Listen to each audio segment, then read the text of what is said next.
What if I told you that the only thing standing between you and the life you want is you?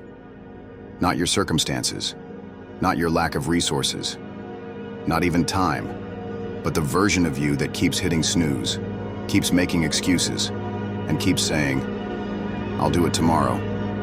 Let me ask you, how many dreams are you willing to sacrifice to the enemy of laziness? We've all been there, stuck in a loop of procrastination, convincing ourselves we'll get to it later.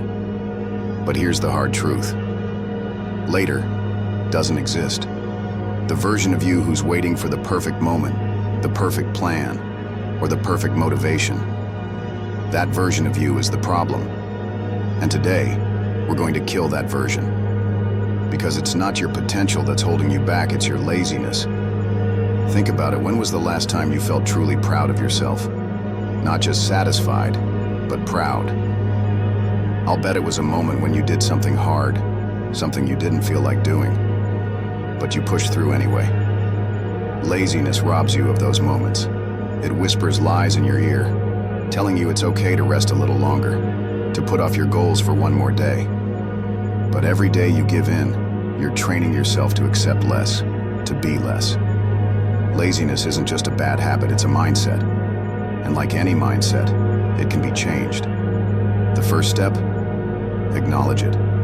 Stop sugarcoating your excuses. Call them out for what they are. Didn't wake up early? It wasn't because you needed sleep, it was because you chose comfort over progress. Skipped the workout?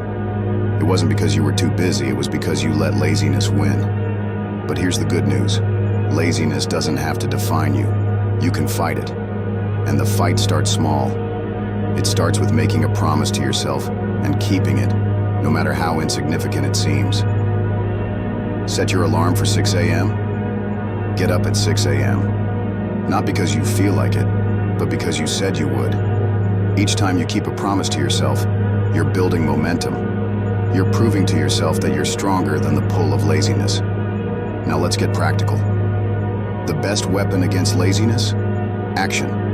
Not motivation, not inspiration, action. Motivation is fleeting. Action is discipline. Start with one thing, a single task you've been putting off. It doesn't matter how small.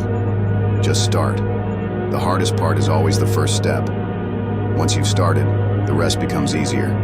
And when laziness tries to creep back in, remember this.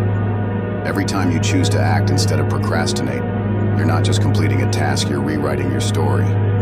You're becoming the person you've always wanted to be. This isn't about perfection. It's about progress. Some days will be harder than others. Some days, you'll want to give up. But every time you push through, you're proving to yourself that you're capable of more than you ever imagined. And that's how you kill laziness, not with one grand gesture, but with 1,000 small victories. So here's the challenge. Today, take one step, just one. Do the thing you've been avoiding. Face the discomfort head on, because every step you take, every excuse you silence, is a step toward the life you deserve. It's time to stop letting laziness control your story. It's time to take back your power. You know what needs to be done. Now go do it.